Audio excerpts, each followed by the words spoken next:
नमस्कार, आप देख रहे हैं दिव्य हिमाचल टीवी और मैं हूं आपके साथ पल्लवी शर्मा। स्वागत है आपका हमारे खास कार्यक्रम जाहिर है में आपसे बात करेंगे अंतर्राष्ट्रीय, राष्ट्रीय और राज्य की कुछ खबरों पर। साथ ही हमारे दैनिक समाचार पत्र की कुछ खबरों पर भी आपसे चर्चा होगी। शुरुआत करते हैं अंतर्राष्ट्रीय खबरों के साथ। रूस और यूक्रेन के बीच जंग का आज 25वां दिन है। अभी तक दोनों देशों के बीच कोई समझौता नहीं हो पाया है। रूस ने पिछले 24 घंटे में यूक्रेन पर जबरदस्त हमला बोला है। पिछले 24 घंटे में 24 घर तबाह कर दिए गए हैं। इस हमले में 7 लोगों को बचाया गया है, वहीं 2 बच्चों समेत 3 की मौत हो गई है। उत्तरी पाकिस्तान से बड़ी जानकारी सामने आ रही है। बताया जा रहा है कि सियालकोट में मिलिट्री बेस पर सिलसिलेवार धमाके हुए। चारों तरफ आग की लपटें दिखाई दे रही हैं। विस्फोट की आवाज कथित तौर पर पंजाब प्रांत के छावनी क्षेत्र के पास सुनाई दी। ब्रिटेन के कई मीडिया रिपोर्ट्स में टेलीग्राम चैनलों के हवाले से दावा किया गया है कि रूसी राष्ट्रपति व्लादिमीर पुतिन परमाणु युद्ध की तरफ बढ़ने के संकेत दे रहे हैं। ये दावा इसलिए किया जा रहा है क्योंकि पुतिन ने अपनी सेना को न्यूक्लियर वॉर ड्रिल के लिए अभ्यास करने का आदेश दिया है। इतना ही नहीं, सुरक्षा के लिए अपने परिवार को साइबेरिया भेज दिया है। वहीं परमाणु निकासी ड्रिल की रिपोर्ट ने क्रेमलिन के अधिकारियों को झकझोर कर रख दिया है। अब बढ़ेंगे राष्ट्रीय समाचारों की तरफ। पश्चिम बंगाल में बीजेपी सांसद के ऊपर बम से हमला हुआ। हमले में वो बाल बाल बच गए। बीजेपी सांसद जगन्नाथ सरकार फिल्म द कश्मीर फाइल्स देखकर लौट रहे थे। उनकी गाड़ी की रफ्तार तेज थी और बम सीधे उनकी गाड़ी के पीछे जाकर गिरा। सर्दी को जाते देर नहीं हुई कि गर्मी अपना प्रचंड रूप दिखाने लगी है। दिन के समय निकल रही तेज धूप के कारण पारा अचानक से ऊपर चढ़ रहा है, जिसका असर रात तक हो रहा है और उमस लोगों को परेशान कर रही है। इस बीच बंगाल की खाड़ी में साल के पहले चक्रवाती तूफान आसानी ने दस्तक दे दी है।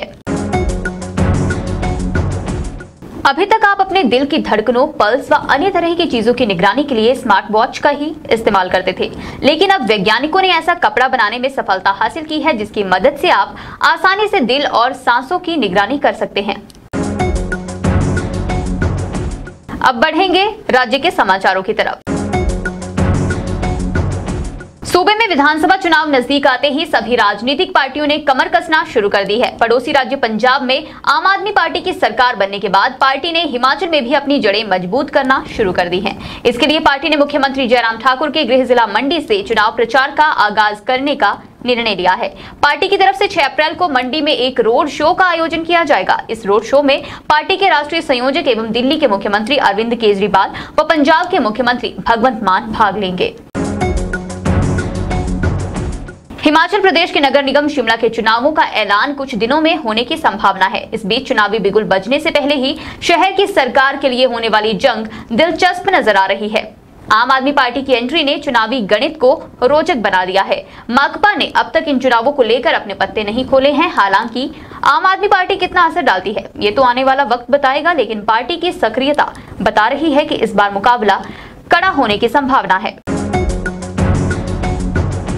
हिमाचल प्रदेश के सरकारी स्कूलों में अब प्रिंसिपल अपने स्तर पर इलेक्ट्रॉनिक सामान की खरीद नहीं कर सकेंगे। उच्च शिक्षा निदेशालय ने सभी जिला उपनिदेशकों को पत्र जारी कर स्कूल स्तर पर खरीद करने पर रोक लगा दी है। राज्य इलेक्ट्रॉनिक निगम से खरीद करने के विभागीय अधिकारियों को निर्देश दिए गए हैं। लैपटॉप, डेस्कटॉप, सीसीटीवी और बैटरी की निजी फर्मों से खरीद पर निदेशालय ने कड़ी कार्रवाई करने की भी चेतावनी दी है।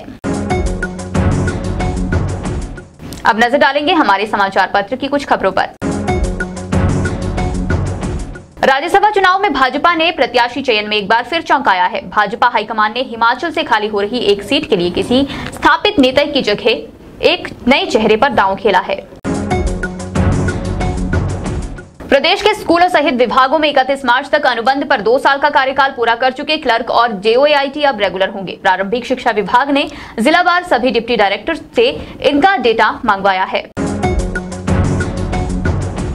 यूक्रेन और रूसी सैनिकों के बीच जंग को शनिवार को 24वां दिन था। दोनों देशों के बीच चल रहे महायुद्ध पर पूरी दुनिया की नजरें हैं। सभी इस उम्मीद में हैं कि रूस जल्द ही यूक्रेन से अपने सैनिकों की वापसी का आदेश देगा।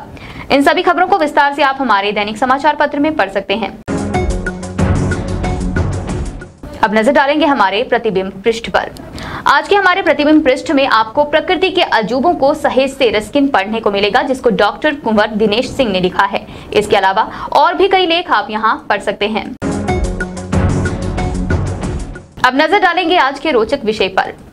दफ्तर से छुट्टी पाने के लिए बहानों की लंबी लाइन है, जिसे समय समय पर लगभग हर कर्मचारी इस्तेमाल करता ही है। बहानों की लिस्ट में सबसे पॉपुलर बहाना है बीमारी का। लेकिन अक्सर लोग बीमार होने के बाद कभी दोस्तों की पार्टी तो कभी किसी ट्रिप पर चले जाते हैं। बॉस इन बहानों से वाकिफ होने के बाद भी कुछ नहीं कर पाता, क्योंकि उसके पास सबूत नहीं होता। ब्राजील में एक महिला पुलिसकर्मी ने बहाने के बाद सबूत भी छोड़ दिए और कार्रवाई होने पर उल्टा अधिकारियों पर ही भड़ास निकालने लगी। दरअसल गंभीर चोट के बाद लंबी छुट्टी पर चल रही ब्राजीलियन पुलिसकर्मी एंड्रेसा ने नौकरी से हाथ धो दिया। पैर की चोट के चलते वो ऑफिस से नदारद थी, मगर एक पार्टी में हाई हील्स पहनकर नाच रही थी।